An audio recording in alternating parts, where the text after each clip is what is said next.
Welcome to the Baseface Network.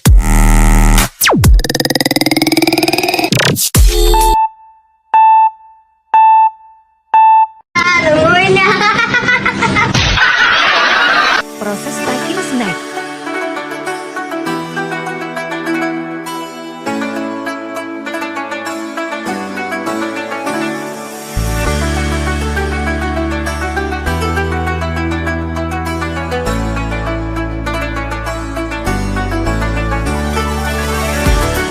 Akhirnya jadi. OTW Yayasan Indonesia Mulia.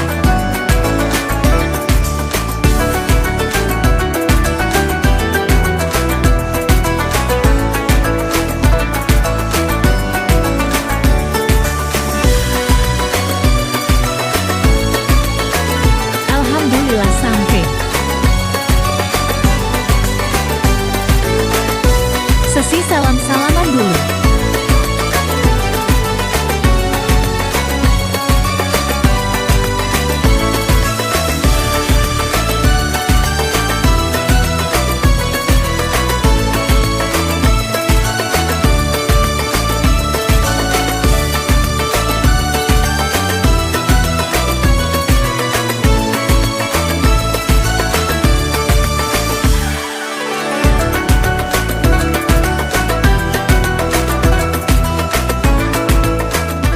Sesi tanya jawab part 1. Ini sih pokoknya yang genre-nya itu horor atau action kayak gitu. Ada yang mau lagi? Apa sih? Dela, ayo Mbak Dela. Ayo Dela. Kasih tahu. Ayolah. Mbak Dela nanya Mbak. Danton ini Kak, kepala paskibra dia Kak. Wow. Gantengnya. Enggak, aku bukan danton, aku bukan. Tapi SMP Negeri 5 juara 1 terus. Wow. Itu ya namanya Cleopatra ya? Apa bukan? Bukan. Oh. Oke, lanjut. Assalamualaikum warahmatullahi wabarakatuh. Waalaikumsalam warahmatullahi wabarakatuh. Perkenalkan, nama saya adalah Febriani, biasa dipanggil Dela. Saya duduk di kelas 1 SMK. Nah, saya mau tanya untuk kan saya lagi mendalami komputer kerja. Kira-kira jurusan yang cocok untuk kuliah nanti apa ya Pak? Oke, makasih.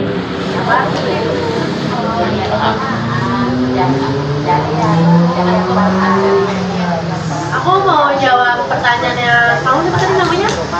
Dela ya. Kalau jurusan itu tergantung minatnya sendiri ya. Sesi tanya jawab part 2. Si A atau ini ntar kamu ikut yang ini. Jadi kamu kalau itu maksudnya ke masuknya ke sistem informasi atau komputer juga bisa ya. Juga ada sistem macam yang mana?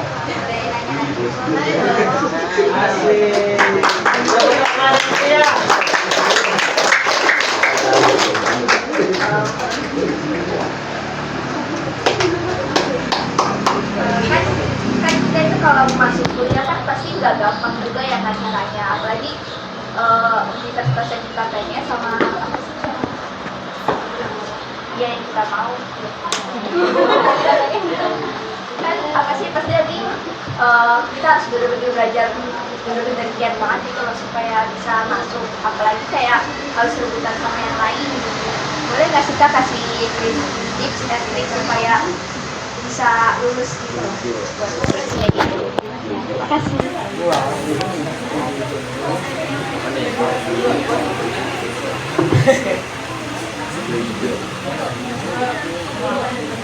Oke, jadi tips and triknya mungkin tapi sayang nggak ya kalau dikasih dari aku?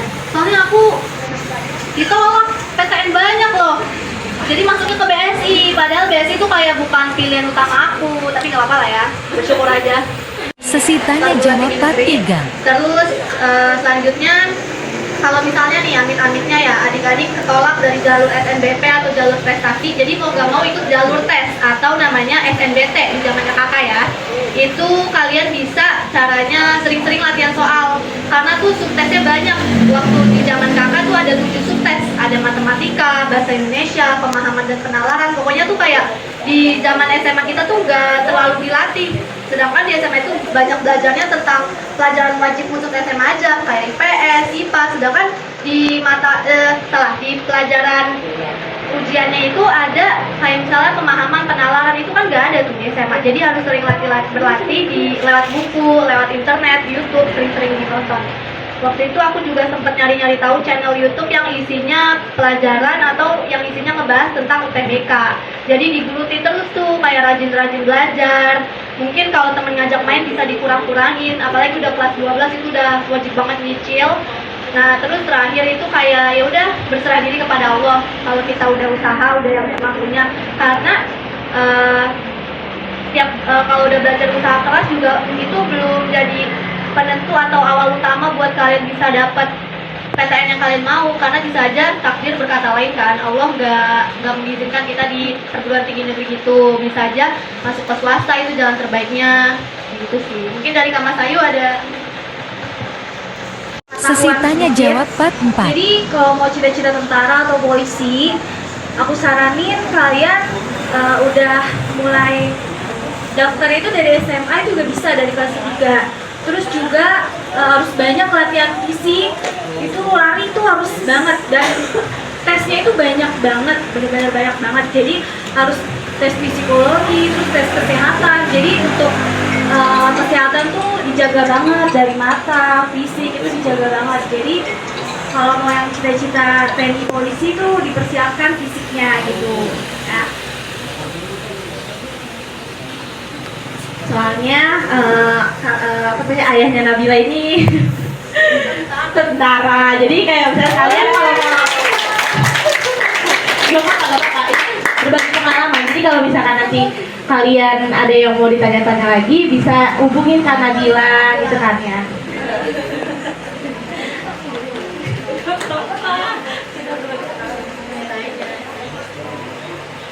Sesi tanya jawab part 5. Karena itu bikin capek sendiri ya, itu aku curhat banget kayak ya ampun ketolak gitu, kesian banget, nyoba itu ketolak, akhirnya di BSI. Gak apa-apa kok di BSI aja, dulu aku juga kayak terima kok di BSI gitu, tapi gak apa-apa karena udah jalanin, terus ketemu temen-temen yang keren-keren banget ini, yang saling dukung. Iya, jadinya ikut kesedihan yang itu udah berlarut sih, udah pergi gitu aja. Tetap semangat ya adik-adik. Dari kakak yang lain? Tanya dong Kak. Boleh. Nabung dari ya, abang tadi. Perbandingan dari semua kampus yang pernah kakak coba masuk ya. Di antaranya tuh apa BSI yang paling terjangkau, apa yang paling terbaik, atau gimana sih Kak? Gitu. Maksudnya dari biaya itu dari beberapa kampus. Oke, terima kasih. Kira-kira bisa nggak sih kejangkau itu buat anak-anak saya sih, anak-anak yatim ini, dengan kondisi ekonominya? Sangat-sangat bisa Ibu, bisa.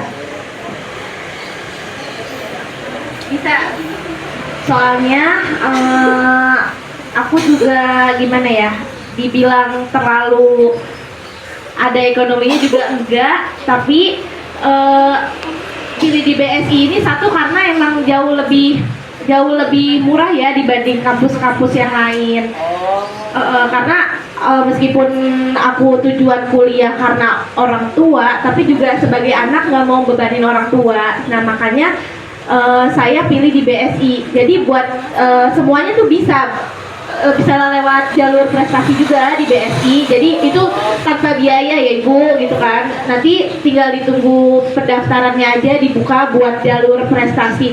Dan biasanya kalau jalur prestasi itu dibuka lebih awal-awal dibanding biaya yang mandiri gitu kan. Selanjutnya juga selain ada prestasi, ada beasiswa yang namanya KIP Bu. Itu bisa meringankan banget buat adik-adik di sini. Terus juga adik-adik juga misalnya buat nambah-nambah uang jajan ya, misalnya udah dapet beasiswa nih kan udah enak ya, udah gratis gitu.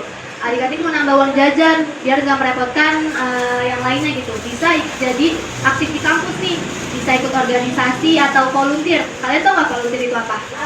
Kegiatan ibaratnya kegiatan sukarelawan tapi dapat uangnya gitu, di hari-harinya dapat. Misalnya kayak aku kemarin sempat ikut volunteer wisuda, itu untuk wisuda kakak-kakak di atas kita. Jadi kita ada bagiannya, ada bagian seksi perlengkapan, ada aku pembawa baki, terus ada misalnya yang jadi upacara benderanya itu ada. Itu nanti dapat uang, bisa buat adik-adik tabung, buat nambah uang jajan juga bisa. Itu ya. Pokoknya aktif-aktif, pinter-pinter nyari uang yang halal, yang baik gitu pokoknya. Buat diri sendiri gitu. Terima kasih, Kak.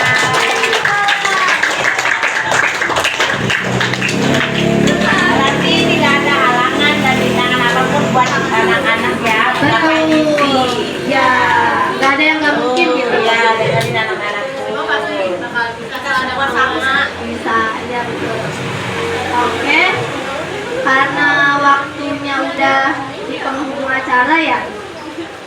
Berproses untuk menjadi pribadi yang kuat itu ternyata mengarungi sebuah proses-proses yang kadang-kadang tidak mudah ya. Kadang-kadang kita membutuhkan sebuah effort yang kuat, dorongan yang kuat ya. Kadang-kadang dari belakang, kiri kanan, kita nih lagi lemes nih. Ya kadang-kadang butuh didorong ya Bu Mala ya Bu Mala. Ya. Ini Bu Mala, terima kasih. Iya, sudah. Jadi intinya kalau pengen pakai peribahasa atau mungkin filosofi seorang, bukan atlet ya, pesepeda aja lah. Ini sangat sederhana. Tapi kalau kalian bisa meresapi, kalian bisa mendapatkan sebuah pelajaran hidup. Ini nggak ada nih di mana-mana. Ini atas dasar perenungan. Ada kata-kata bijak begini. Kalian masukkan dalam hati dan pikiran. Jangan berhenti. Karena dengan kalian berjalan, pemandangan-pemandangan baru akan kalian dapati. Tuh. Filosofi siapa tuh? Sepeda, orang yang berjalan, orang yang bergerak. Ya, tapi kalau orang yang diem, ya udah dapat wangi, jalan lagi dapat yang bau, diem, kira-kira gimana tuh? Gak enak. Maka teruslah kalian berjalan agar pemandangan baru bisa kalian dapati. Tuh. Keren kan? Keren. Tapi kalau yang diem, aduh apa-apa takut, apa-apa diem, udah, apalagi di rumah aja, aduh terstres, nggak jelas. Tapi kalau kalian sudah berani bergerak, berjalan, nanti akan ketemu ya pribadi-pribadi, teman-teman yang baik, yang itu sejatinya diturunkan oleh Allah untuk menemani perjalanan kalian. Keren ya? Boleh dicatat, nanti bikin status juga boleh. Baik, mari kita berdoa. Dilanjutkan dengan doa. Mungkin ada yang sedang sakit, mungkin sedang kurang sehat, atau ada hal yang pengen kita doakan. Yang pertama ya mohon doa